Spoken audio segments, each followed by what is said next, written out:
Bismillahirrahmanirrahim. Assalamualaikum warahmatullahi wabarakatuh. Perkenalkan, nama saya Siti Ayu Ningrum. Nomor NIM saya 9311044419.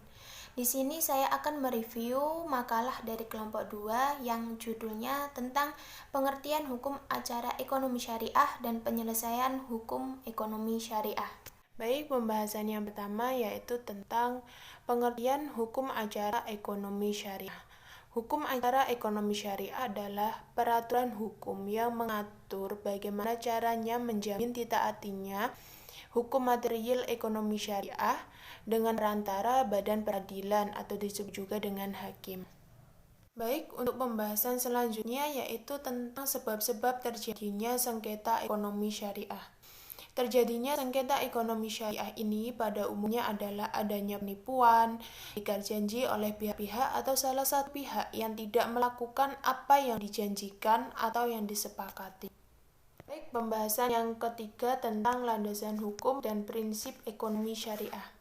Yang pertama, landasan hukum. Sumber hukum adalah apa saja yang menimbulkan aturan-aturan yang mempunyai kekuatan yang bersifat memaksa. Sumber hukum ini ada dua, yaitu sumber hukum formil dan sumber hukum material. Yang pertama, sumber hukum formil, antara lain HIR, RBG, BW atau KUHP Perdata, BRF, Undang-Undang Nomor 48 Tahun 2009 tentang Kekuasaan Kehakiman, Jurisprudensi Mahkamah Agung, dan SEMA atau Surat Edaran Mahkamah Agung Republik Indonesia. Sedangkan sumber hukum materialnya antara lain fatwa-fatwa Dewan Syariah Nasional, fikih, usul fikih, adat kebiasaan, akad perjanjian, dan KHES, kompilasi hukum ekonomi syariah. Baik, pembahasan yang selanjutnya yaitu tentang prinsip penyelesaian sengketa ekonomi.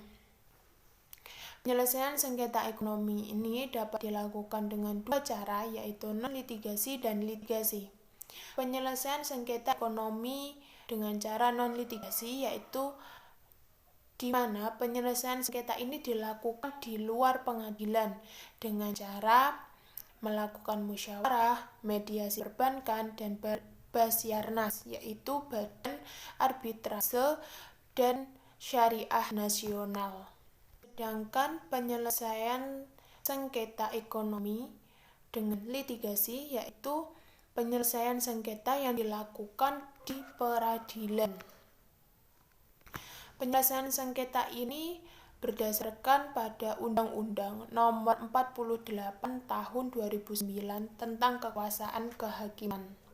Untuk pembahasan yang terakhir tentang tujuan dan sistem penyelesaian sengketa ekonomi syariah. Tujuan penyelesaian sengketa ekonomi syariah ini yaitu untuk menemukan solusi penyelesaian suatu masalah ekonomi yang terjadi antara satu pihak dengan pihak lain. Baik, untuk kekurangan dan kelebihan dari makalah kelompok 2. Kekurangannya yaitu daftar pustaka yang diketik tidak sesuai urutan abjad, dan kelebihan dari makalah kelompok 2 ini yaitu materi yang disampaikan sudah cukup baik dan referensi yang digunakan juga sudah cukup banyak.